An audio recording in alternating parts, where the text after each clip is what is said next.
दोस्तों मकबूल एक फ़िल्म है मरहूम इरफान खान की, और उसमें एक सीन आता है जिसमें इरफान खान अब्बू जी को मारने के बाद उनकी जो बेटी होती है, उसकी जो मुंह बोली बहन होती है, वो कहता है कि तेरी शादी मैं करवाऊंगा, क्योंकि उसका जो फियांसे होता है वो तो भाग जाता है अपने मर्डर के डर से।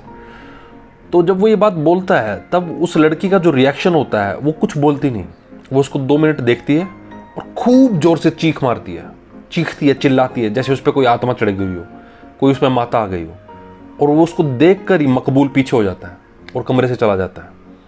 हमारी बहुत सी माताएं बहनें जब गांव में होती हैं या प्रिमिटिव इलाकों में होती हैं, मेडिवल और फ्यूडल सोसाइटी में रहती हैं, तब उनके पति उनको इतना दबाते हैं, उनके बेटे उनको इतना नौकर की तरह ट्रीट करते हैं, वो धर्म का सहारा ले लेती हैं, वो पाखंड का सहारा ले लेती हैं, माता चढ़वा लेती हैं अपने ऊपर। चुड़ैल आ गई, आत्मा आ गई, फलाना कोई दादी थी स्वर्ग से धार गई थी, वो वापस लैंड कर गई इसके अंदर।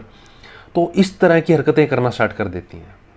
मोस्टली अगर आपको धर्म का सहारा चाहिए, और मोस्टली जिस भी सोसाइटी में धर्म का सहारा लेने वाले पाखंडी होंगे, चाहे वो बाबा हों चाहे वो साधवियाँ हों, तुम देख लेना वो पूरी की पूरी सोसाइटी रिप्रेस्ड मिलेगी, ओप्रेस्ड मिलेगी। उसमें औरतों का ज़बरदस्त शोषण हो रहा होगा।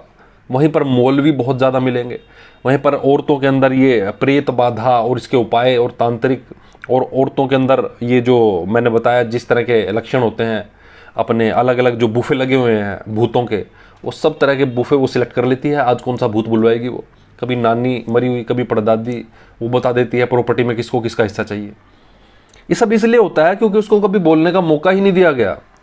पूरी ज़िंदगी उसको इतना दबाया गया, इतना काम करवाया गया, इतना गोबर उठवाया गया कि उसको एक ही तरीका लगता है, भूत बन जाओ, आत्मा बन जाओ, धर्म का सहारा लो और पावर एस्टेब्लिश करो।